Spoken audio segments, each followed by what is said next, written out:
দর্শক, অংশুমল্লে আয়োজিত ক্ষণকাল লাইভে আপনাদের স্বাগত। আজকে আমাদের সাথে আছেন কবি ও ফ্যাশন ডিজাইনার শিমু রায়। শিমু রায়, আপনাকে স্বাগত ক্ষণকালে। আপনাকে শুভেচ্ছা, আর আজকে যারা আমাদের সাথে আছেন সবাই জন্য শুভকামনা। শিমু রায় সম্পর্কে আমি একটু বলে নিই। উনি একজন নিভৃতচারী মানুষ, কবিতা লিখেন এবং ঢাকা বিশ্ববিদ্যালয়ের চারুকলা থেকে গ্রাফিক ডিজাইনে সর্বোচ্চ ডিগ্রি নিয়েছেন। কাজ করছেন তাঁত শিল্প নিয়ে, তাঁতের, বিশেষ করে তাঁতের শাড়ি নিয়ে, আর সাথে তো ফ্যাশন ডিজাইন আছেই। আমরা শুনবো তার কাছে তার কথা। তার আগে শিমু রায়, আপনি আপনার মোবাইল থেকে এই ফাঁকে শেয়ার করে দেন আপনার এই লাইভটা। আচ্ছা, দিচ্ছি। দর্শক, আমরা আছি শিমু রায়ের সাথে, কথা হবে আজকে ওনার সাথে। ওনার সবচেয়ে বড় ব্যাপার, উনি তার নিজের পরিবার ও শিল্পী পরিবার এবং তার যে শ্বশুর পরিবার সেটাও বিখ্যাত মানুষ। তিনি বিখ্যাত আঁকিয়ে বীরেন সমেত পুত্রবধূ। আঁকাআঁকি নিয়ে আছেন, লিখছেন কবিতা, 3টা কবিতার বই বের হয়েছে এর মধ্যে তার। আমরা তার আঁকা এবং কবিতার গল্প শুনবো। দর্শক, আমরা ফিরছি শিমু রায়ের কাছে।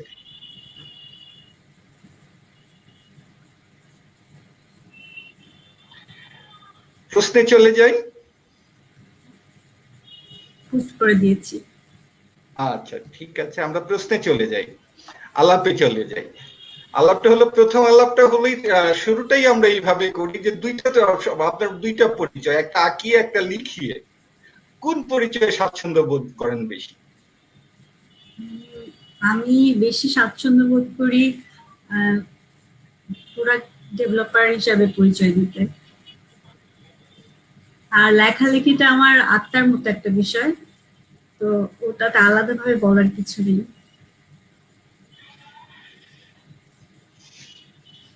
আমি যতদূর জানি আপনার অনুপ্রেরণা মার কাছ থেকে। তো হ্যাঁ, এই ছোটবেলার আপনার গড়ে ওঠার গল্পটা কি একটু শুনবো? শিমু রায় কিভাবে গড়ে উঠলো সেই গল্পটা। সেটা একটা খুব বড় কিছু না, কিন্তু তারপরে এখন যখন ভাবি তখন মনে হয় যে বেড়ে ওঠাটা অনেক বড় একটা বিষয়, পরিবেশটা অনেক বড় ব্যাপার।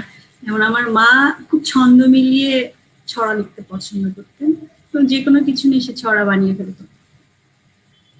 উনি খুব ভালো ছবিও আঁকতেন, এখনো চেষ্টা করে মাঝে মাঝে ছবি আঁকার, লেখার। আর আমার ছিল অনেক বড় জয়েন্ট ফ্যামিলি ছিল, আমার বাবারা 6 ভাই। আর তাছাড়াও আমার বাবার কাজিনরাও আমাদের বাড়িতে থাকতো, তো তাদের ছেলে মেয়ে, আমার জ্যাঠাতো ভাই বোনরা, সবাই মিলেমিশে একদম বড় হয়েছি।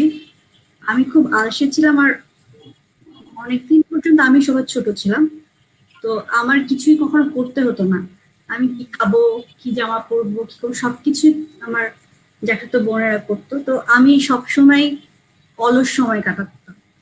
তো আমার চিন্তা ভাবনা করার অনেক সময় থাকতো, এই বসে বসে বই পড়ছি অথবা চুপচাপ বসে বসে রোদ দেখছি, বৃষ্টি দেখছি। তো এইভাবেই আস্তে আস্তে বড় হই।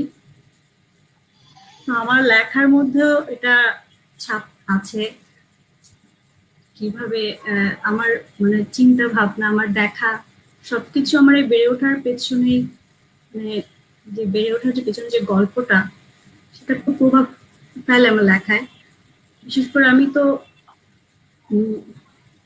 খুলনাতে বড় হয়েছি, তো খুলনা তো ঢাকা শহরের মতো এরকম ছোট ছোট ঘর বাড়ি এরকম না। যখন আমি ঢাকায় চলে আসি, আমি খুব মিস করতাম আমার সেই খোলামেলা বাড়ির ছাদ, তারপরে আমার পরিবারের সবাইকে।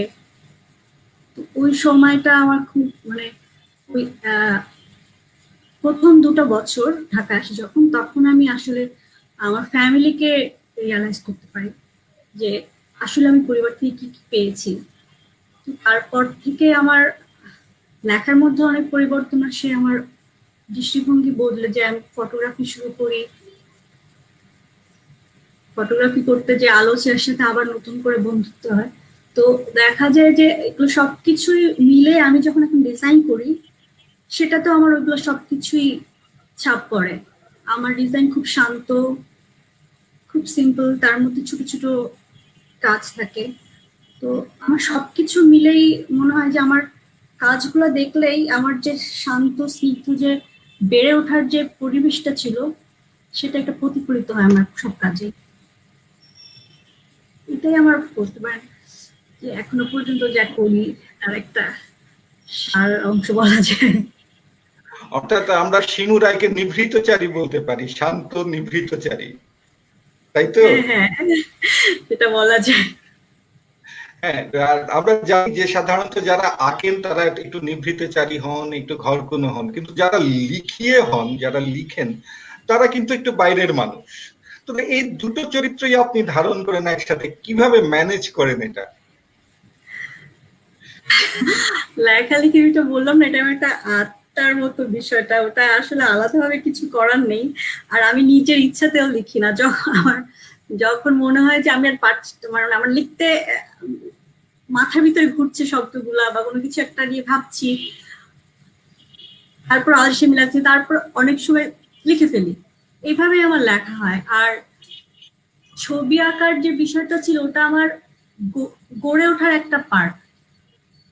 ধরেন যখন আমরা ছবি আঁকা শেখা শুরু করি প্রাতিষ্ঠানিকভাবে, তখন আসলে আমি প্রতিনিয়ত যে জিনিসগুলো দেখি সেই জিনিসটা একটা নতুন দৃষ্টিকোণ থেকে দেখা শিখি। আমার অবজারভেশন ক্যাপাসিটি গ্রো করা শুরু করে। তো আর ছবি আঁকাটা আমার সেটাও একটা মানে আনন্দের সাথে একটা শিক্ষার যে বিষয়টা ছিল, সেই সেই সময়টা আমার কাজে লেগেছিল কি নিজের চিন্তা চেতনাকে ডেভেলপ করার জন্য। আমি তো ছবিটা আসলে আমার কখনো আমি যে ছবি আঁকতে হবে, এক্সিবিশন করতে হবে, এভাবে কখনো আমি আঁকিনি, শিখি না। যেটা আমার শিখেছি সেটা আমার নিজের ভিতরে রেখেছি। দীর্ঘ আমি 2011 সালে পরে এখন ছবি আঁকিনি। এমনি ড্রয়িং করি, এটা কাজের জন্য, এমনি নিজের সময় কাটানোর জন্য, কিন্তু ছবি আঁকা যেটা আমি বলি সেটা আমার আর মানে করা হয়নি। আর এমনকি আমি লেখালেখিও বন্ধ ছিল আমার দীর্ঘ 6-7 বছর কি 8 বছর। আমি লেখালেখি কোনো একটা সিঙ্গেল ওয়ার্ড আমি লিখিনি। আমার 2010 সালে প্রথম কবিতার বইটা বের হয়, সেটা আমার শ্বশুরমশাইয়ের উদ্যোগে। আচ্ছা, এই হঠাৎ স্বেচ্ছা নির্বাসন কেন? আমি বললাম এটা ভেতর থেকে আসে, এটা মানে আমি তো এটা জোর করে করতে পারি না। আর আমার 2011-তে একটা অ্যাক্সিডেন্ট হয়, তারপর থেকে আমি আমার মানে একটা অনেকটা সময় লেগেছে সেটা কাটাতে। তো সেই সময়টা আমি অন্যভাবে আমার কাজ, ক্রিয়েটিভ কাজের সাথে আমি সম্পৃক্ত হই। যেমন সেটা ছিল হলো যে আমার ডিজাইনিং এর দিকে, এটা অনেক আগে থেকে ডিজাইনের কাজ করছি, কিন্তু 2011 থেকে আমি একদম প্রফেশনালি কাজ করা শুরু করি। আর এই তখন আসলে আমার ওই ফ্রেজটাতে আমার এই কাজটা আমার কাছে আমার সন্তানের মতো ছিল। ওটা টেক কেয়ার করা, তারপর আমার বাচ্চা হলো, সেকেন্ড বেবিটা যখন হলো তখন আমি ওকেও সময় দেওয়া, সবকিছু মিলে আমি আর ওই আর মানে আমার ভেতর থেকে লেখার কোনো মানে তাগিদ অনুভব করিনি। যখন আস্তে আস্তে করলাম, হঠাৎ করে এটা লেখা শুরুটাও হলো, আবার আমার দ্বিতীয় ফ্রেজ শুরু হলো, সেটা হঠাৎ করে লেখার। এবং আপনার এখন লেখা নিয়ে কথা বলতে চাচ্ছি। ইতিমধ্যে আরেকজন কবি রোমান জাহান বলছেন শিমু রায়ের কবিতা শুনতে চাচ্ছি। তো আলাপ তো চলবেই, তার মধ্যে কবিতা শুনে নেই এর মধ্যে এই ফাঁকে একটা। আমার কবিতা আমি আসলে যে খুব ভালো কিছু লিখি সেটা আমি কখনো মনে করি না, কারণ এটার পেছনে একটা গল্প আছে। সেটা হলো চারুকলায় আমি মানে আমি একটু এখানে যোগ করে নিই। যারা লিখেন এবং ভালো লিখেন তাদের কখনো তৃপ্তি আসে না, আত্মতৃপ্তিটা থাকে না, মনে হয় আরো ভালো লিখতে হয়। এটা হলো ভালো লিখিয়ের একটা লক্ষণ। হয়তো শিমু রায় তাই। এখন আপাতত শিমু রায়ের কবিতা শুনি।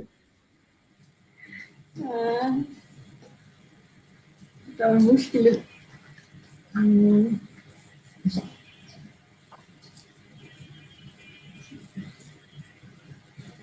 আচ্ছা, আমার দ্বিতীয় গ্রন্থ থেকে একটা করি, এটা হলো পাশাপাশি হলুদ।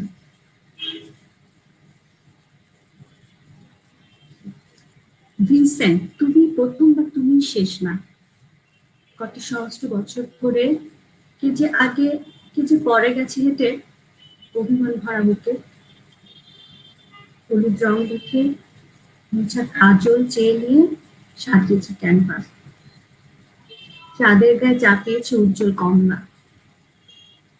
অনেক নিঃসঙ্গ দীর্ঘ দুপুর আলো ছায়া দেখে কেটেছে, স্বাদ হয়েছে আরো দীর্ঘ অভয়ারণ্য। এ পথে একা হাঁটতে থাকে একাকী চাঁদ, আত্মহত্যা হাত ছেড়ে দেয় বারংবার। শেষ আলোটুকু দেখার লোভে হাঁটে সে চাঁদের পথে। তুমি প্রথম না বা তুমি শেষ না, কসমোপলিটন সুখ ছুঁয়ে গেছে অবিরাম। চাঁদটার সাথে ট্রামে চাপা পড়ে, অভিমান নিয়ে পুরনো। শেষ হয় না, শুরু হয় নতুন বিষণ্ণতা। ঘাসের ওপর আজও ঘুমায় ক্লান্ত দেহ। মরে যেতে যেতে সোনালি আকাশ ডাকে, বিকালের রোদ শিওরে দাঁড়ায় বেঁচে থাকার অধিকারে। তবুও বিষণ্ণতা কিছু কিছু সোনালি ডানায় ভর করে আবার বয়ে ফেরে জীবন। আমার ক্যানভাসে আমি রং চাপাই ক্যাডমিয়াম হলুদ। তুমি প্রথম না বা শেষ।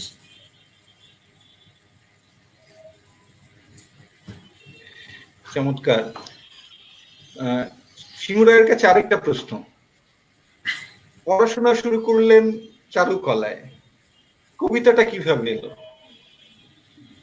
কবিতা আমার মানে ছড়া দিয়ে শুরু।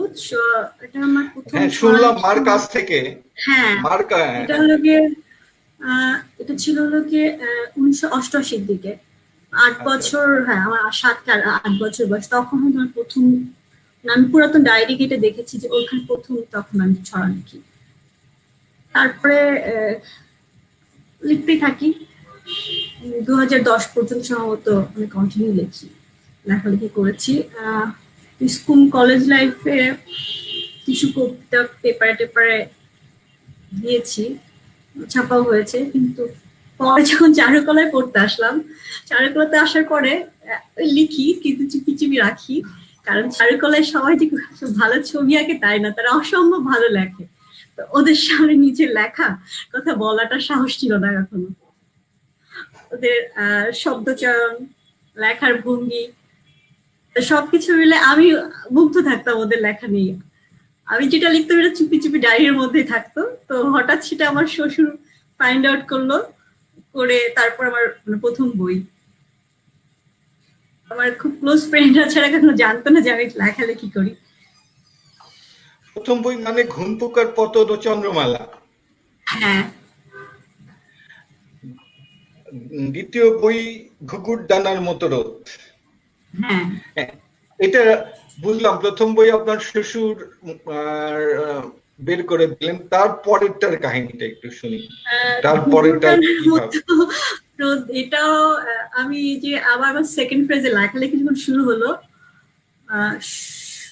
16 17 থেকে, 17 থেকে। তো আমি লিখছি, মাঝে মাঝে ফ্রেন্ডদের একটা দুটা করে পাঠাই। আর আমি যে ফটোগ্রাফি করি যে, তো তখন 1-2 লাইন করে লিখি। তো দেখা গেল যে অনেকগুলো জমে গেছে। তো তখন ওর বন্ধু বান্ধবরা মিলেই ঠিক করলো যে না তুই একটা বই বের করে ফেলার একটা। আমি বললাম কি আবার একটা পাপ করব, একটা তো বই বের করে এখন, সেটাই তো এখন মনে হয় যে কেন করলাম। তো পরে আহ আহ কয়েকজনকে দেখানো হলো পাণ্ডুলিপি। তো তারা বললো কেন একটা বই হবে না, কেন পুস্তক একটা একটা প্রকাশ হয়ে যাক। তো তারপরে করে ফেললাম, দ্বিতীয় বইটা হয়ে গেল। আহ, আর হলো কি আমার লেখালেখির সাথে সব্যসাচী আছে হালদার, সভ্যদা। উনি আমার ছোটবেলা থেকেই উনি আমার লেখালেখিতে সহায়তা করে আসছে। আমি আমার প্রথম বইয়ের মুখবন্ধ তিনি লেখেন এবং দ্বিতীয় এবং তৃতীয় বই প্রচ্ছদ করেন। আমার আমার একটা সৌভাগ্য যে আমি ওনার বড় ভাই হিসেবে ওনাকে পেয়েছি। আমার লেখালেখি এগুলো তো পাণ্ডুলিপি ওনাকে পাঠানো হয়, তারপরে আচ্ছা ঠিক আছে। তো তারপরে এখন আমি প্রকাশক কোথায় পাবো এগুলো কিছু আমি তো জানি না, বুঝিও না। তো তারপরে কবিতার বই কেউ টাকা দিয়ে ছাপাবে এটাও একটা বিষয়, কারণ এখন অত বই বিক্রি হয় না খুব বিখ্যাত লেখক ছাড়া, তো আগ্রহ দেখায় না প্রকাশকরা। তো তখন আমাকে ইয়ে সে রং বাংলাদেশের যে ইয়ে ছিল, রং বাংলাদেশ বললো যে আমরা আমাদের প্রকাশনা থেকে প্রথম বই হিসাবে এটা তোমার বই বের করতে চাই। তারপরে ওটা প্রকাশিত হলো এবং ভাবলাম যে আর কখনো আর বই বের করবো না, আর কোনো বই প্রকাশিত হবে না। ঘুরে ফিরে আবার এক বছর যেতে আমার আর একটা বই। মধ্যাহ্নে মগ্ন মাছেরা, এই তো তৃতীয় বই। হ্যাঁ হ্যাঁ, তৃতীয় বই। হ্যাঁ, আপনার তৃতীয় বই থেকে আমি কবিতা শুনতে চাচ্ছি। আপনার শেষ লেখাগুলো কিভাবে হয়েছে, মানে মানে সদ্য শেষ হওয়া লেখাগুলো সেইখান থেকে শুনতে চাচ্ছি। আমি এবছর আসলে আমার না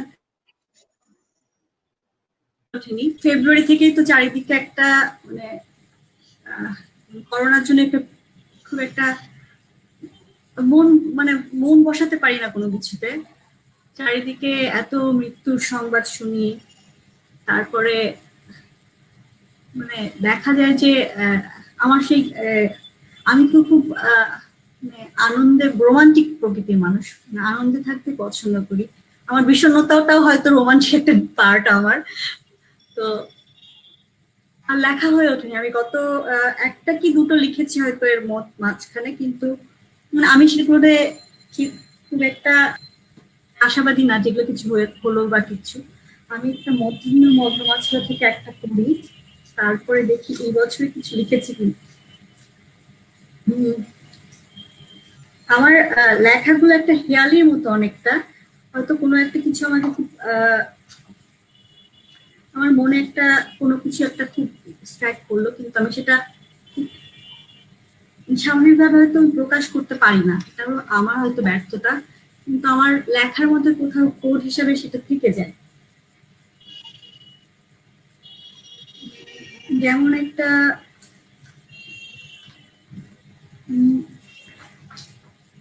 গত বছরে পাহাড়ে একটা বাচ্চা মারা যায়, স্কুল থেকে ফেরার দুপুরে টিফিন খেতে আসে বাড়িতে, আর কতগুলো কিশোরদের তাকে ধর্ষণ করে এবং তাকে মেরে ফেলে।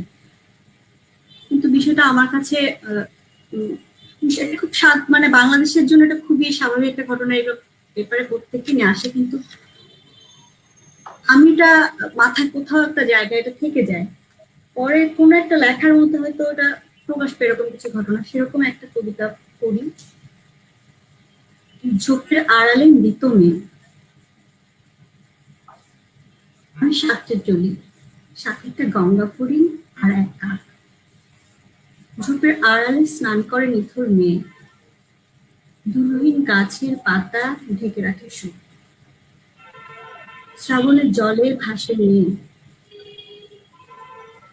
দুঃখ ছুটি হলে মেয়েকে বাড়ি যাবে। আমরা সাথে বেড়াই, আমার মেয়ে পান্তা খায়। গঙ্গা ফড়িং আর একটা কাক, আকাশ বলে চুপ চুপ থাক, চল সাঁতার কাটি। আমি সাঁতরে চলি, সাথে গঙ্গা ফড়িং আর এক কাক।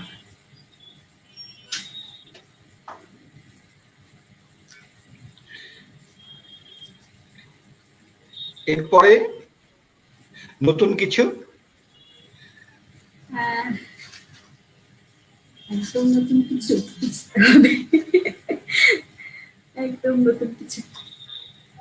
আমি এটা থেকে আর একটা পড়ি। হ্যাঁ, ঠিক আছে, আমরা শুনি। এটা হলো যশোর রোডের পাশে যে বড় বড় গাছগুলো দেখেছেন, আমার খুব ভালো লাগে গাছগুলো দেখতে। তো শুনেছি গাছগুলো কেটে ফেলবে, তো এটার উপরে আমার একটা লেখা লিখেছিলাম ওই সময়, হয়তো মানে আমার গাছ আমার খুব প্রিয়। তো একটা গাছগুলো হারাতে হবে, এটা আমার কাছে একটা আহ, মানে মানে পরিবারের সদস্য হারানোর মতো একটা ব্যাপার।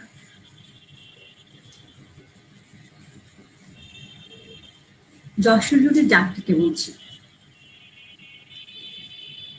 তুমি আলিঙ্গন করো কাকে ভালোবাসাহীন। রাস্তার দুধারে গাছেরা নতজানু হয়ে ক্ষমা চাইছে। দীর্ঘ জীবন যেন এক অভিশাপ অভিজ্ঞতা। শীতের শুরু হবে আজ থেকে। গাছেরা পাতার কান্নায় মাতম করছে। কবিরা একঘেয়ে সুরে স্বরচিত কবিতা পড়বে, কখনো সখনো তোমায় স্মরণ করে। ফেলে যাওয়া অভিযোগ, ময়লার ঝুড়ি উল্টিয়ে অনেক খুঁজেছি। পুরোনো মানিব্যাগ ফেলে দিও, সাথে স্মৃতির চিহ্ন কোনো। সিঁড়ির কালো বেড়াল নিশ্চিন্তে পা চাটে লেজ তুলিয়ে।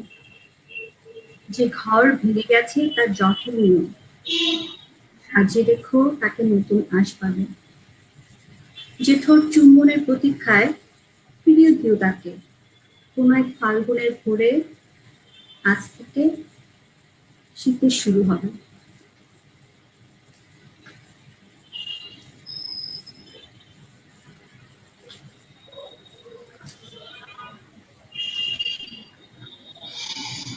শুনলাম শিমুরের আরেকটা পরিচয় আছে, আরেকটা বিশেষ ব্যাপার আছে ফ্যাশন ডিজাইনিং এ, সেটা ফিরছি।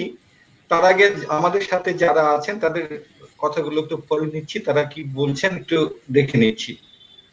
আমাদের সাথে আছেন এখন রোমান জাহান আছেন, তার কথা তো বললাম। আছেন রাকা হালদার, আছেন পলাশী রানা। দিদি তুমি, তোমার কবিতা অনবদ্য অসাধারণ বলছেন তিনি। আছেন মাহবুবুল আলম, মুগ্ধ হয়ে শুনলাম কবি ও চিত্রশিল্পী, শিমুর জন্য অনেক ভালোবাসা।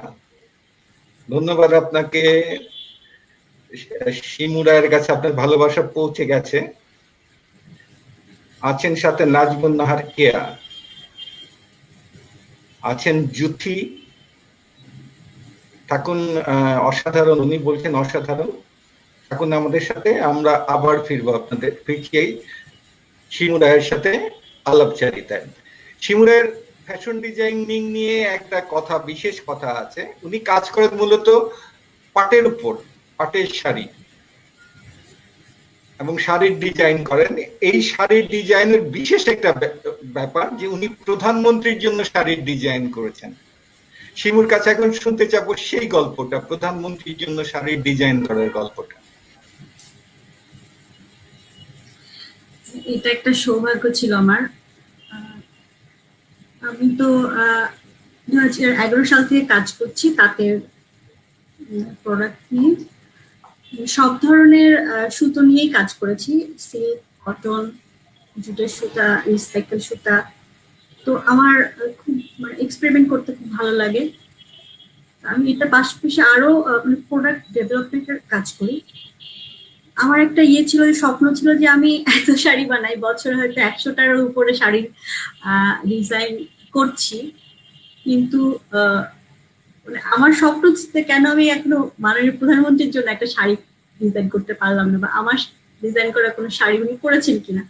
আমার এটা একটা নিজের একটা স্বপ্নর মতো ছিল যে আমি ওনার জন্য একটা কাজ করব, ওনার জন্য শাড়ি একটা ডিজাইন করবো। তো সেই সুযোগটা হলো আমার।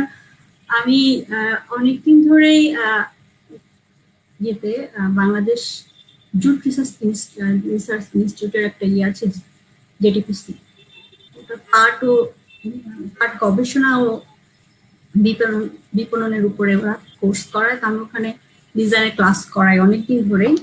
তো ওরা যখন পাট দিবসের আগে ওরা প্রতি বছর গিফট দেন প্রধানমন্ত্রীকে, জামদানি শাড়ি দেন, যেটা তাঁতিদের কাছ থেকে সংগ্রহ করেন।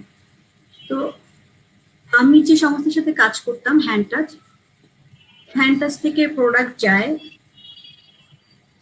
আমার।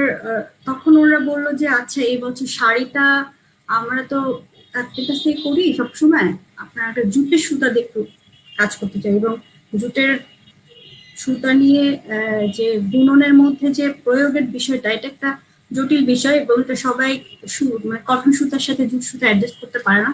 তো ওটার জন্য হ্যান্ড টাচি একমাত্র ইয়ে, যে সংস্থাটা এটা করে আসছে দীর্ঘদিন ধরে, জুটের সুতার সাথে কটনের সুতা এবং সিল্ক সুতা, বিভিন্ন ধরনের সুতার সমন্বয়ে ফেব্রিক্স তৈরি করা।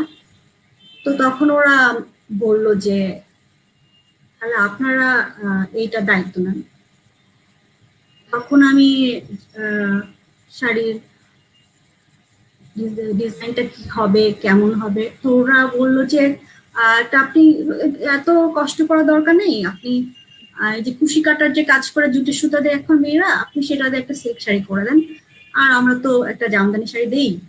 তো আমি বললাম আচ্ছা তাহলে জামদানি শাড়িটা আপনার কেন জুটের সুতা দিয়ে করছেন না? তখন ওরা বললো তাহলে এত কম সময়ে কি সম্ভব হবে একটা জামদানি শাড়ি করা? আমাদের সময় ছিল মাত্র 2 মাস। তো আমি বললাম এটা একটা অনেক চ্যালেঞ্জের বিষয় যে 2 মাসের মধ্যে একটা মানে জামদানি, ভালো মানের একটা জামদানি শাড়ি বয়ন করাটা তো অনেক ডিফিকাল্ট একটা কাজ। তখন ওরা বললো যে আচ্ছা তাহলে কি করা যায় আপনি ভাবেন। আমি তখন দুটো শাড়ি করে, একটা না আসলে, একটা কাজ করি হলো কারচুপি যে আমরা করি সেটা আমরা জানি যে জড়ি টড়ি দিয়ে কাজ করি, চুপি দিয়ে কারচুপির কাজ করে। আমি বললাম এটা আমরা এটা ইয়েতে করবো, জুটের সুতা দিয়ে সিল্কের উপরে কারচুপির কাজ করবো একটা। ওটার জন্য আমার লেগেছিল প্রায় 1.5 মাস সময়, আর 2 মাস লেগেছে জামদানিটার কাজ করার। তো জামদানিটার কাজটা ছিল আমার জন্য একটা চ্যালেঞ্জের বিষয়। এক তো 2 মাসের মধ্যে এটা শেষ করা, আর হলো কি ডিজাইনটা আমাদের প্রচলিত যেভাবে ডিজাইনটা থাকে সে তার থেকে আমি চাচ্ছিলাম যে যেহেতু প্রধানমন্ত্রী যেভাবে শাড়িটা পরেন, তো ওনার জন্য একটু পাড়টা একটু ভারী হলে ভালো হয়, তারপরে ডিজাইনটা যেন অথেন্টিক হয়, এইসব কিছু দিয়ে। মারিয়া আপু থ্যাংক ইউ। এইসব এইসবগুলো বিবেচনা করে আমি নতুন ভাবে কম্বিনেশন করি। তারপরে 3 মাস 2 মাস মানে 35 দিন সময় পুরো আমার ডিজাইন ডেভেলপ করা, সুতার ডাই করে তাতে ওঠার পরে আমি 35 দিন সময় পাই। মা তুমি শুনতে পাচ্ছ? আমার মা বাবা আমাকে দেখছেন, মাঝখানে আমাদের সাথে কথা বললাম। তো তখন আমরা 35 দিন মাত্র সময় পেয়েছি মানে শাড়িটা বোনার জন্য। তো সেই কিন্তু তাতে তোরা কাজ করে তো শুধু ডে লাইটে কাজ করে, তো 35 দিনকে আমার 90 দিনের কাজ 35 দিনে করাটা ছিল ডিফিকাল্ট। তখন আমরা ঠিক করি যে আচ্ছা আমরা 3 শিফটে কাজ করাবো। তো ওই শাড়ি 3 শিফটে করে কাজ করে আমরা ঠিক 35 দিনের মাথায় শাড়িটা করতে পারি, এবং শাড়িটা আমি নিজেই মুগ্ধ হই যখন শাড়িটা বোনা শেষ করে। মসলিনের যে বিষয়টা থাকে ট্রান্সপারেন্সি, সেই জিনিসটা আমি চেয়েছিলাম। তো সেই সুতাটা ঠিক সেভাবেই আমি বয়ন করতে সক্ষম হয়েছে। যে আমার যারা বয়ন শিল্পী ছিলেন তাদের কাছে একটা চ্যালেঞ্জ ছিল, কারণ যে সুতাটা জুটের সুতাটা ছিল সেটা হলো কি জুট আর কটন মিশ্রিত, ওটাকে জুটন বলে, ওটা সাধারণত জিন্সের জন্য ব্যবহার করা হয়। তো ওটা একটু বেশি মোটা। আবার আমি টানা আর বানা সুতা দিচ্ছি হলো যে একটা ছিল সম্ভবত 180 কাউন্টের টানাটা ছিল মার্সেলাইজ কটন, যার কারণ আর বয়ন আর এটা কর্নার ছিল, ওটা ছিল হলো হাতখানি 300 কাউন্টের। তো যখন এটা বোনা হয় তখন দেখা যায় যে মানে মুসলিনের যে বিষয়টা ছিল ট্রান্সপারেন্টে সেটা একদম অক্ষুণ্ণ থেকেছে। আর ফুলগুলা যেগুলো করা হয় যে জুটন সুতো দিয়ে, জুটনের ওটা খুব ভালোভাবে ওরা করতে পেরেছে। আর যেহেতু আরেকটা খুব টাফ ছিল যে আঁচলটা বনে যেভাবে, সেটা হলো গিয়ে টানার সাথে যে কর্নার যে ইয়ে থেকে ওটাতে হলো গিয়ে বনে, ওই ডিজাইনটা যখন টানার উপরে করছে that was a challenge for the weavers. তো তাঁতিরা ওটা নিয়ে বেশ মানে ভয়ে ছিল যে ডিজাইনটা আসলে করতে পারবে না, আঁচলের ডিজাইনটা পারে, যে ফুলগুলো একদম এভাবে যাবে তো। তো ওটা ওদের জন্য অনেক টাফ ছিল, কিন্তু সেটাও আসলে ওরা দেখলাম 1 সপ্তাহ পরে ওরা বেশ সাবলীল ভাবে ওটা করেছে। আমি জানি না প্রধানমন্ত্রী শাড়িটা পরেছেন কিনা, হ্যাঁ, কিন্তু এটা আমার একটা স্বপ্ন পূরণ হয়েছে, এটাই আমি বলবো। আচ্ছা, আপনি এই যে পাট নিয়ে শুরু করলেন কাজ, পাটের সুতো, পাটের তো এখন আমাদের দেশে সারা বিশ্বে চাহিদা থাকলেও আমাদের দেশে পাটের অবস্থা খুব যে ভালো, পাট শিল্পের অবস্থা যে খুব ভালো তা না। হঠাৎ করে পাটের প্রতি কেন আগ্রহ জন্মালো আপনার? আমি আসলে আমার ব্যাকগ্রাউন্ড গ্রাফিক ডিজাইন, কিন্তু আমি যখন কাজ শুরু করি হলো যে টেক্সটাইল ডিজাইনার হিসাবে। তাঁত তাঁত তো একটা টেক্সটাইল ইন্ডাস্ট্রির মধ্যে পড়ে। তো ওখানে আমি সব ধরনের সুতো নিয়েই কাজ করতাম, এবং শাড়িতে জুটের সুতো ইউজ করা হতো। তো এইটা করতে যে যখন আমি কাজ শুরু করার পরে আমার মনে হলো যে আমি তো এই যে ডাইভার্সিফাইড প্রোডাক্ট যেগুলো আছে ওগুলা নিয়ে এখন সারা পৃথিবীতে যেহেতু ইকো ফ্রেন্ডলি প্রোডাক্টের অনেক বড় ডিমান্ড আছে, মার্কেট আছে। আর ওইটা সাথে আমার নিজের যে একটা দর্শন আছে, যে দর্শনটা হলো যে আমি যেটা করবো সেটা খুব সিম্পল হবে, অথেন্টিক হবে, এবং একটা ইকো ফ্রেন্ডলি হবে, সাস্টেনেবল যেটা বলে চিরচারিত হবে। মানে যেটা আসলে আজকেই তার যে আবেদন আছে সেটা যেন আজকেই শেষ না হয়ে যায়, এটা যেন 100 বছর পরও এরকমই আবেদন থাকে।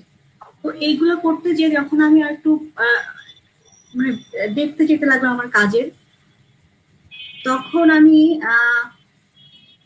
ইন্ডিয়ান হাই কমিশনের একটা ছিল, প্রোগ্রাম ছিল যে প্রোডাক্ট ডেভেলপমেন্টের উপরে একটা কোর্স ছিল। তো ওটার সাথে ওটা ট্রেনিং প্রোডাক্ট ডেভেলপমেন্টের, ওখানে আমি জুট আর হলো যে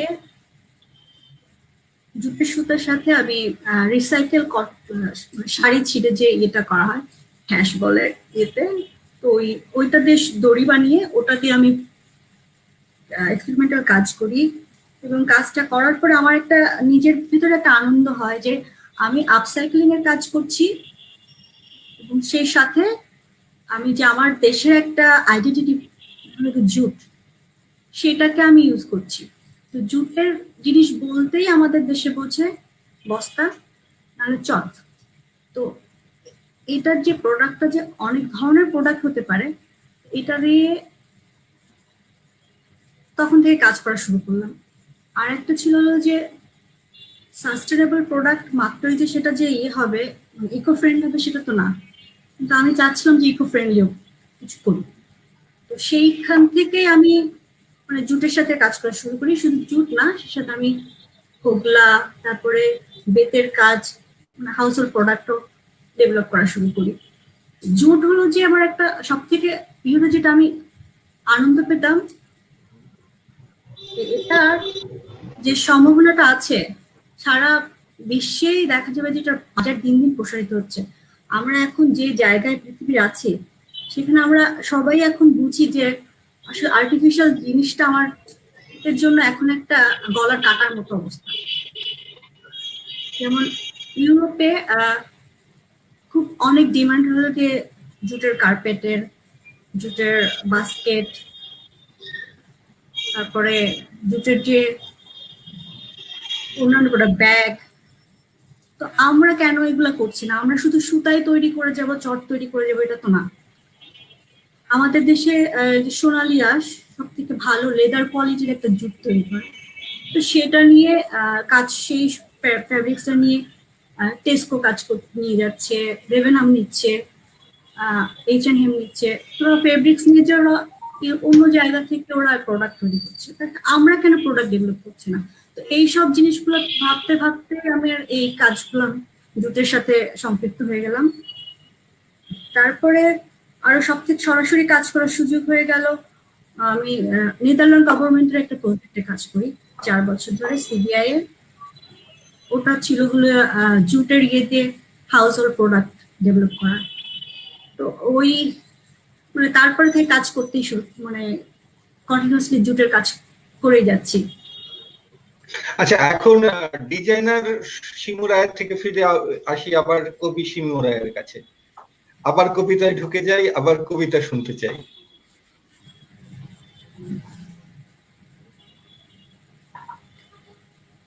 কবিতার কথা বললেই আমার হাসি পায়। কবিতা লিখে ফেলি, তারপর আর পড়া হয় না। আর আমি যাদেরকে চিনি এবং যাদেরকে ফলো করি, তারা সবাই খুব ভালো কবিতা আবৃত্তি করে। শুধু ভালো লেখে তাই না, খুব ভালো আবৃত্তি করে। এবং তারা ফেসবুক লাইভে তাদের কবিতা শুনি, তাদের বিভিন্ন প্রোগ্রাম দেখি। কিন্তু যখন আমাকে কেউ কবিতা পড়তে বলে এবং আমার নিচের, সেটা আমার খুব, আমি লজ্জা লাগে কি মানে আনকমফোর্টেবল ফিল করি। এটা এটা এটা এটা আমাদের সৌভাগ্য বলা যায় যে নিভৃতচারী শিমু রায়কে আস্তে আস্তে আমরা পড়তে পারছি, দেখতে পাচ্ছি, জানতে পারছি ক্ষণকালের মাধ্যমে। শুনি এখন কবিতা, আর কোনো অজুহাত নেই।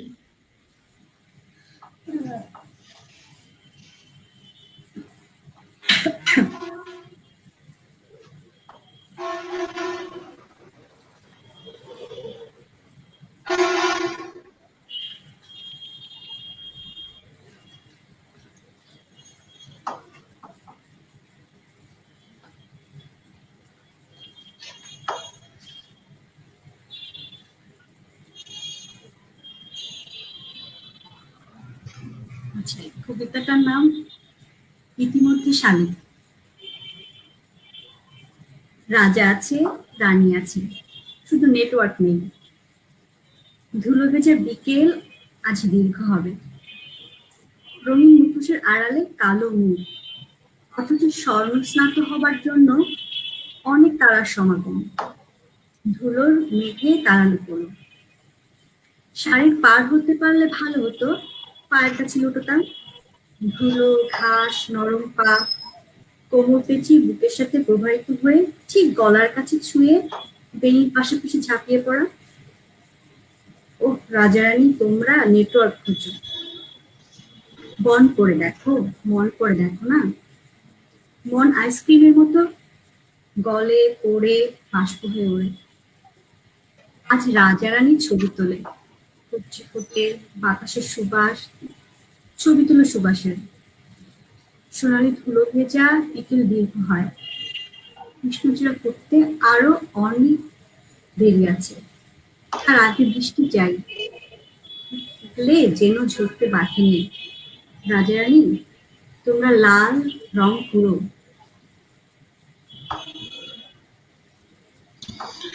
আরেকটা শুনবো? হাতের কাছে যদি থাকে আরেকটা শুনে নিই, তারপর আবার আলাপে চলে যাই।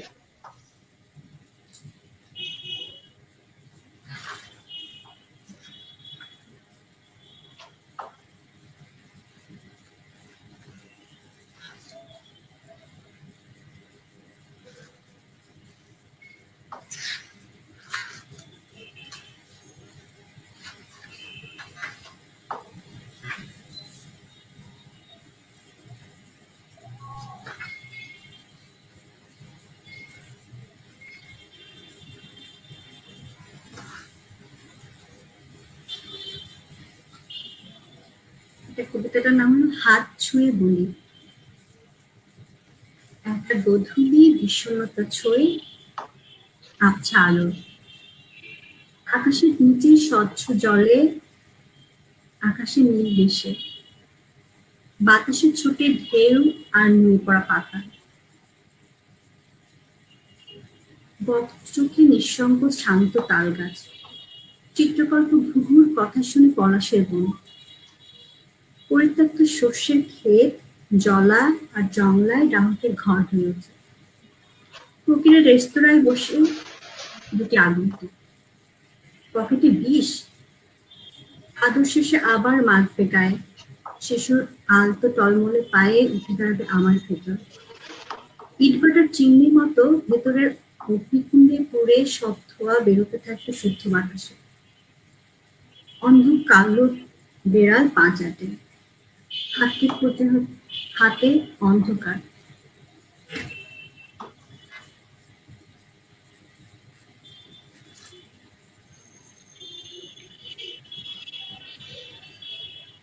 এই যে যে কবিতা লেখা, এই যে যে তিনটা বই হয়ে গেছে, একটা আইডল তো সামনে আছে। কবিতায় আইডলটা কে আপনার? কবিতার আইডল বলা মুশকিল। এটা হলো আমার যেটা যেটা এখন তো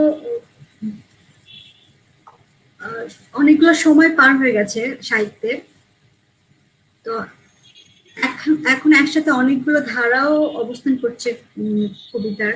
ওল্ড স্কুল স্টাইল আছে, তো যেটা আর একটা যেটা ফিউচার এর দিকে যাচ্ছে যে সাহিত্য, সেটা হলো মিনিমালিজমের একটা বিষয় আছে।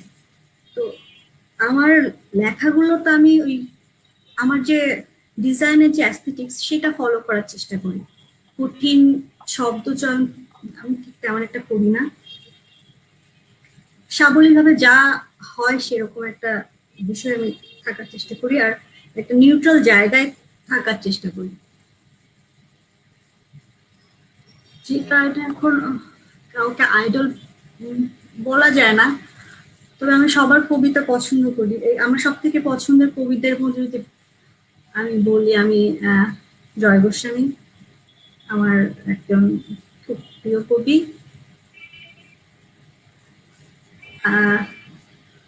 হুমায়ুন আজাদের কবিতা এত শক্তিশালী লেখা, মানে আমার খুবই, মানে কবিতার কথা বলছি, গল্প উপন্যাস তো আছে, কবিতা আমি মুগ্ধ হই ওনার কবিতা পড়ে।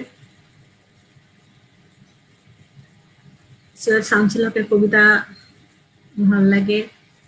হাবিবুল্লাহ সিরাজি মানে এখন অনেকদিন কবিতা লিখছেন না, কিন্তু ওনার প্রথম দিকের বইগুলো পড়ে আমি কবিতাগুলো পড়ি, শিউরে ওঠে অনেক সময়।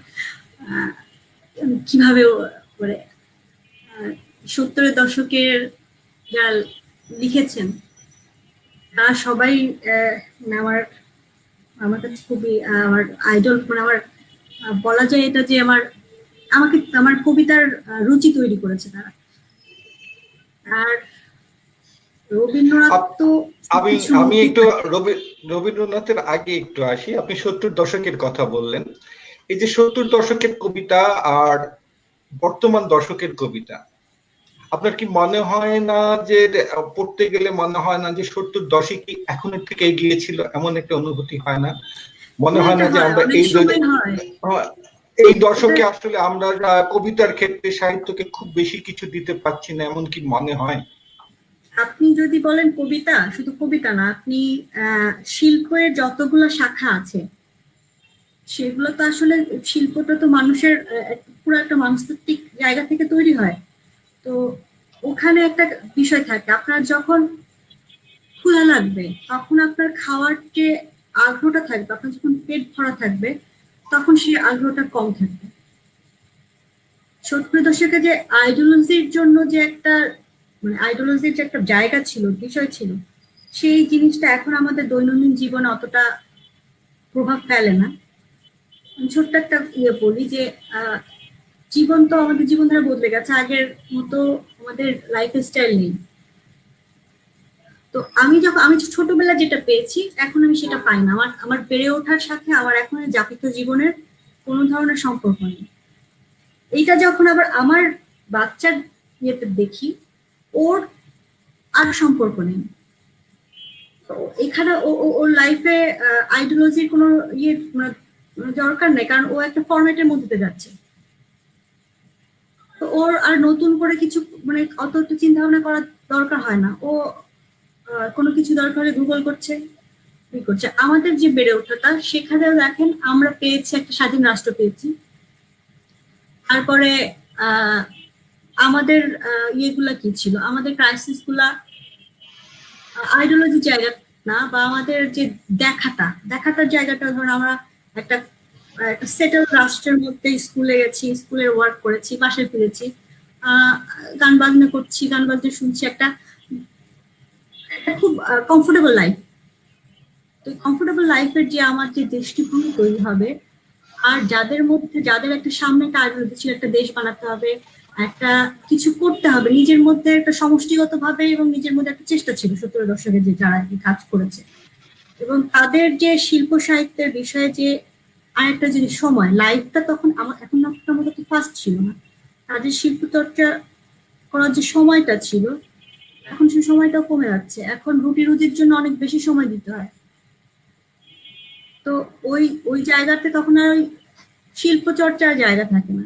ধরেন একজন চিত্রশিল্পীকে যদি ধরেন, সে আহ, চিত্রশিল্পী, কিন্তু সে ছবি আঁকার থেকে তার যে ছবি আঁকাটা তার কাছে একটা মানে পেট চালানোর একটা যখন একটা জায়গা হয়ে যাচ্ছে, তখন সে যেভাবে এই করছে, তার প্র্যাকটিস হচ্ছে প্রচুর, সে কাজ করছে, কিন্তু আর যে মানসিক ক্ষুধা পূরণ হওয়ার যে জায়গাটা, শিল্প সৃষ্টি হয় যে জায়গাটাতে, সেই জায়গাটাতে সে কখনোই যেতে পারছে না।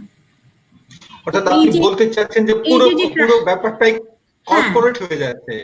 হ্যাঁ, এই যে জায়গাগুলোতে যাচ্ছে, সেই জন্য আমাদের লাইফ স্টাইলে যে একটা বিশাল মানে পরিবর্তন হয়েছে, তার কারণে কিন্তু আমাদের ওই কবিতাগুলোও কিন্তু অনেকটা নাগরিক কবিতা, শুধু নাগরিকই না, আহ আহ শব্দ শব্দ চয়ন বা ইয়ে চয়ন, ধরেন এখন যে ইলেকট্রোমিডিয়া চলে আসছে, আমি অনেকদিন পরে যখন লেখা শুরু করলাম, আমি মোবাইলে লিখি। তো ওখানে আমার যে ছন্দটা তৈরি হচ্ছে, সেই ছন্দের সাথে যখন আমি কাগজে কলমে লিখি, সেই ছন্দ কিন্তু অনেকটা বদলে যায়।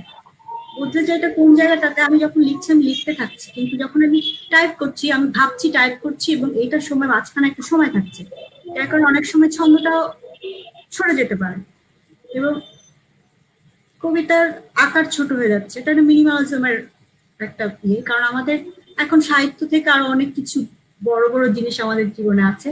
তো সেই জন্য ওইখানে আমাদের কবিতা ছোট হয়ে আসছে, কবিতার আকার ছোট হয়ে এটা আসছে কি আমাদের। আপনি যে কথাটা বললেন, আমরা মোবাইলে লিখি এখন, ল্যাপটপে লিখি বা ট্যাবে লিখি, তো এই হ্যাঁ, লিখতে যে এই আমাদের কবিতাগুলো কি যান্ত্রিক হয়ে যাচ্ছে না? যে কিছুটা যান্ত্রিক তো হচ্ছে, যান্ত্রিক বলবো না আমি, এটা একটা জীবনের একটা অংশ। জীবন তো বদলাতেই থাকে। কবিতাও ধরেন প্রাচীনকাল থেকে বদলে বদলে এই যে এই নতুন ফর্মে এসেছে, তো এই ফর্মটাকে আমরা একসেপ্ট করছি, এটা খারাপ কিছু না। আমরা পুরাতন জিনিসটা তো দেখে দেখে আসছি, কিন্তু তার সাথে আমরা যখন আমাদের ব্যক্তিগত জীবনের অভিজ্ঞতাটা যুক্ত হচ্ছে এবং লাইফ স্টাইলটা যুক্ত হচ্ছে, তখন ওই কবিতাটা তো রূপ পরিবর্তন করবে, এটাই স্বাভাবিক। আচ্ছা, কবিতা হলো আমাদের সময় শেষ হয়ে সময় আমরা পেরিয়ে গেছি ইতিমধ্যে। তো শেষে কি একটা কবিতা শুনতে পারবো? তার আগে জিজ্ঞেস করে নিই যে ফ্যাশন ডিজাইনিং এর ক্ষেত্রে যে আপনার সামনে আইডল আমাদের দেশে কে আছেন বা দেশের বাইরে কে আছেন, ফ্যাশন ডিজাইনিং কোন ধারাটাকে আপনি বেশি পছন্দ করেন, এটা একটু যদি সংক্ষেপে বলতেন।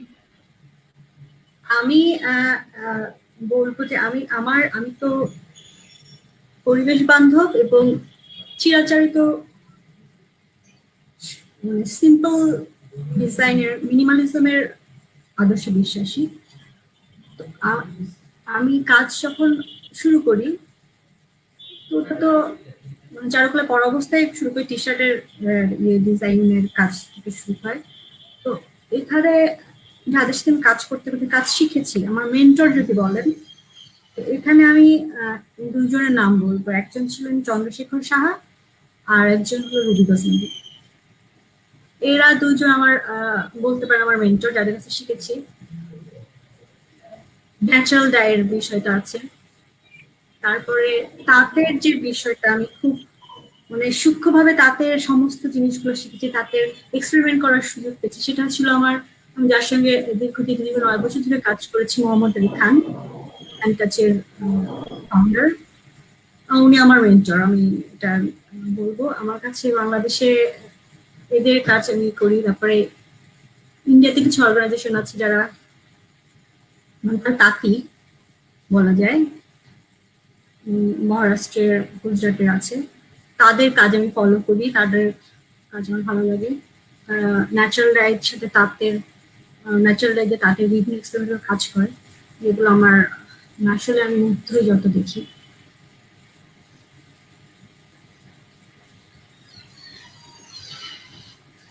এখন কবিতা শুনি, তারপরে আমরা শেষের দিকে চলে যাব। এই ফাঁকে কবিতা শুনি। ও তার তার আগে আরেকটা প্রশ্ন আছে একজনের, মাহবুবুল আলম, উনি বলছেন কবির 3টি বই কিভাবে পেতে পারি। আমার জানা মতো একটি বই রকমারিতে আছে। হ্যাঁ, আর মূর্ধন্য বঙ্গমাছেরা এটা পাবেন রকমারিতে। আর যেটা ঘুঘুর ডানার মতো রোদ, ওটার প্রকাশক হলো রং বাংলাদেশ। তো রং বাংলাদেশের যে কোনো আউটলেটে আপনি এটা পাবেন। আর আমার প্রথম বইটা ঘুঘুর ডানার মতো রোদ, সরি ঘুঘুর ডানার প্রথমটা ছিল হলো ঘুম পোকার পতন ও চন্দ্রমালা। এই বইটা আসলে আউট অফ মার্কেট। ঠিক আছে, তো আমরা এখন কবিতায় যাই, কবিতা শুনি। আমি আমার এখন প্রথম বই থেকে একটা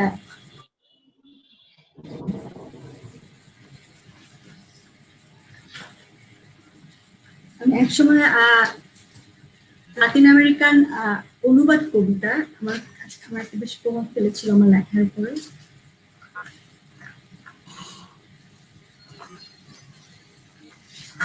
তখন পরে সেটা আস্তে আস্তে সময় যেতে যেতে আমার নিজস্ব রূপে আমি আসি আমার লেখাটা। এখন গত 15-16 বছরে আমার নিজের একটা স্টাইলও তৈরি করতে পেরেছি।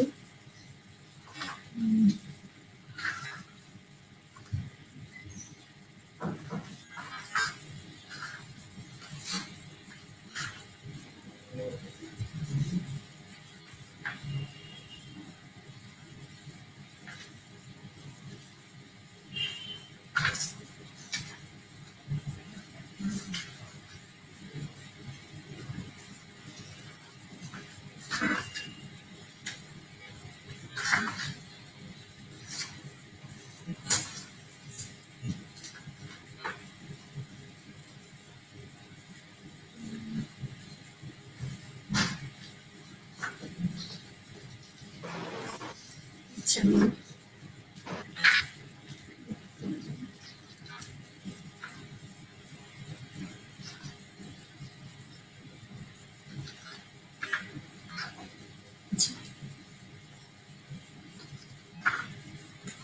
মেইল। মেঘদূতীদের খবর দেবার অন্যরকম মেইল। কেমন যেন ওলট পালট বদলে যাও প্রেম। সোনার মেয়ের পাঁজর কেটে নাকে মুখে নল ঢুকিয়ে চলছে জেরা জোর কদমে, চলছে জেরা মন খারাপে। একে আচ্ছাদিত চমক দিল, সোনার মেয়ের পায়ে নুপুর চোরাপথে হারিয়ে গেল। কুঠুরি ডাল ভাঙা দরজাটা তো ঠিকই আছে, চলছে দেয়াল জোর কদমে মাংস জুড়ে সেলাই করে। মেয়ে গিয়েছে খবর নেই, আমার মেয়ের মৃত্যু দিনে। মন খারাপের কারণ খুঁজে মিটিং করে কি লাভ হবে? 3টা চাঁদ আকাশ জুড়ে রইল জেগে পাহারাতে। মেঘদূতদের ভীষণ তারা, আমার খবর পৌঁছে দিতে। চমৎকার লেখা, চমৎকার লেখা। এখানে আমি প্রসূন রয় বলছেন রবীন্দ্রসঙ্গীত হবে একটা প্লিজ। তো এখানে ফ্যাশন ডিজাইনার শিমু, কবি শিমু রায় এবং কি মানে গাইয়ে শিমু রায় আছে পরিচিতিটা? না, কিন্তু আমরা একেবারেই নেই। আমরা কিন্তু একেবারেই জানতে নেই। পারছি বাইরে থেকে, হ্যাঁ, কমেন্টস থেকে, দর্শকের কমেন্টস থেকে জানতে পারছি যে এতটুকু রবীন্দ্রসঙ্গীত আমি হবে পরে প্লিজ শোনাবো, একটা। এতটুকু আমি যদি পরে হয় শোনাবো। ঠিক আছে, যদি অনুরোধ থাকে 2 লাইন হয়ে যাক। আমরা না, খুল আস্তে আস্তে খুলছে যে এখন শিমুরায়, নির্যাতচারী শিমুরায় যখন প্রকাশ্যে আসছে, তখন একটু শোনাই যাক না 2 লাইন। আমার গানের কথা মনে থাকে না।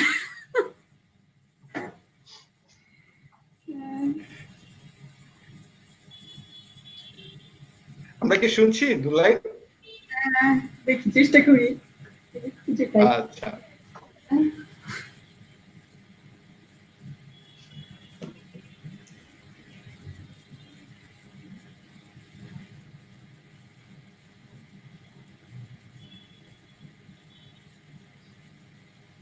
আমার খুব পছন্দের হলো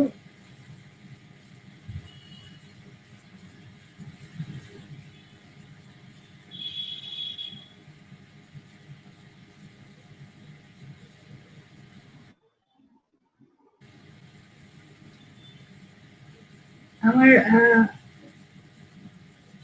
বলার অবস্থা খুবই খারাপ।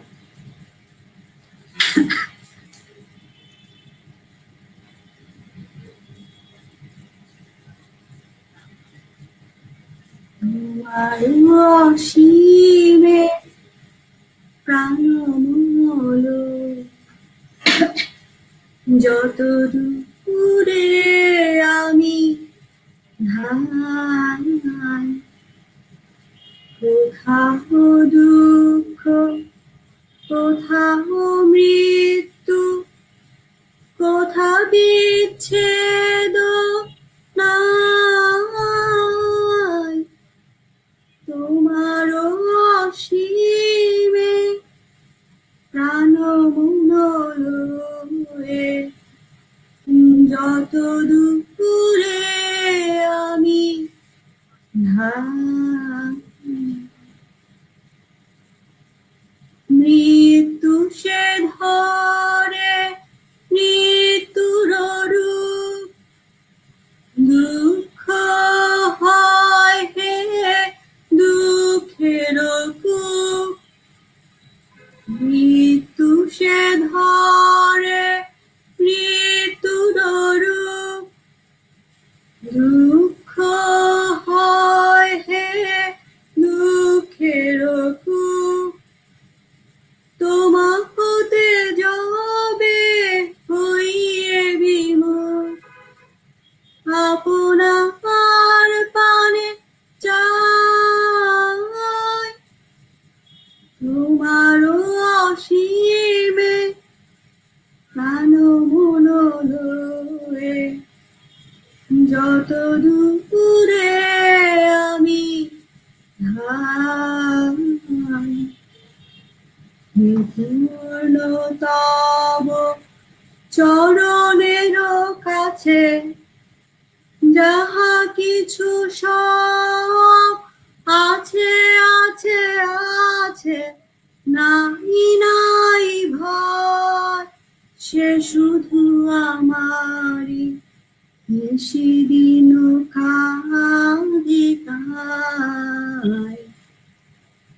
অন্তর গ্লানি সংসার ভার, পলক ফেলিতে কোথা একাকার, অন্তর গ্লানি সংসার ভার, পলক ফেলিতে কোথা একাকার, জীবনের মাঝে স্বরূপ তোমার রাখিবারে যদি পাই, তোমার অসীমে প্রাণমূলে যত দূরে আমি ধাই। ধন্যবাদ শিমুরায়। আমরা একেবারে অনুষ্ঠানের শেষ পর্যায়ে। শিমুরায় দর্শকদের কাছে যদি কিছু বলতে চান, আর সেই সাথে শিমুরায়ের সমাজ ভাবনা সম্পর্কে একটু জানতে চেয়ে আমরা বিদায় নেব দর্শকদের কাছ থেকে।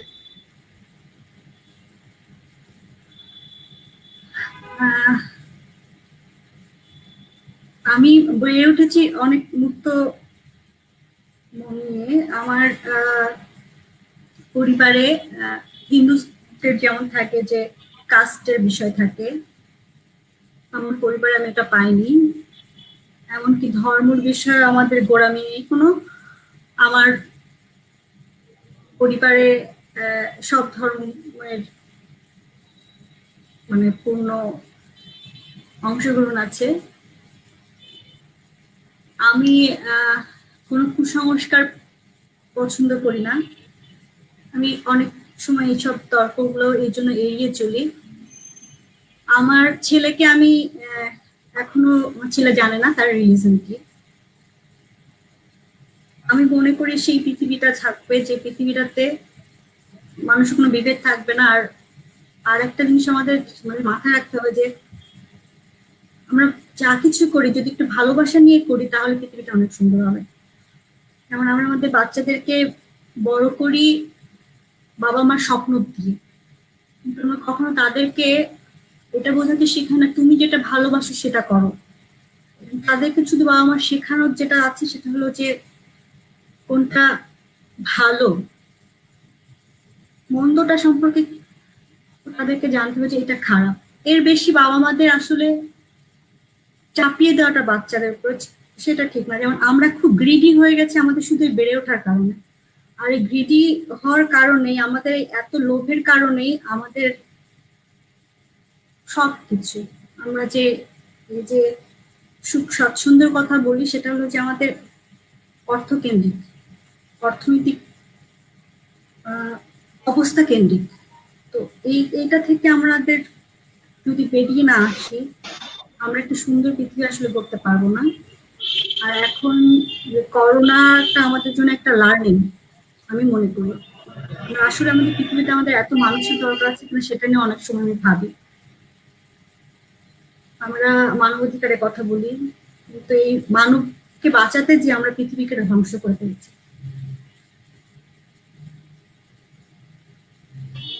আমার যেটা আমরা আসলে কেয়ারফুল হই, সবাই একটু অন্যকে সম্মান করি, তাহলে পৃথিবীটা সুন্দর হয়ে যাবে। সবাই ভালো থাকুক এটাই কামনা করি, সবাই সুস্থ থাকুক, সবাই তার ভালোবাসা মানুষদেরকে নিয়ে আনন্দ থাকুক। ধন্যবাদ শিমুরায় আমাদেরকে সময় দেওয়ার জন্য। আপনি ভালো থাকবেন, পৃথিবীর মানুষও ভালো থাকবে। ধন্যবাদ অংশুমানকে, ধন্যবাদ সবাইকে, শুভরাত্রি। দর্শক আপনারা শুনলেন শিমুর কবি এবং ফ্যাশন ডিজাইনার শিমুরায়ের সাথে আমাদের আলাপচারিতা। নিভৃতচারী কবি এবং নিভৃতচারী একজন মানুষ আজকে প্রকাশিত হলেন আপনাদের সামনে। সম্ভবত এইভাবে উনি আর এত খোলামেলা প্রকাশিত কোথাও হননি, নিজের কথা এইভাবে বলেননি আমি যতদূর জানি। তো আমাদের সাথে থাকার জন্য দর্শক আপনাদেরকে ধন্যবাদ। এই কোভিড পূর্ণ পৃথিবীতে আপনারা সুস্থ থাকবেন, স্বাস্থ্যবিধি মেনে চলবেন, অন্তত মাস্কটা পরবেন বাইরে যাওয়ার সময়। ভালো থাকবেন, সবাইকে শুভেচ্ছা, আবারও ধন্যবাদ সবাইকে।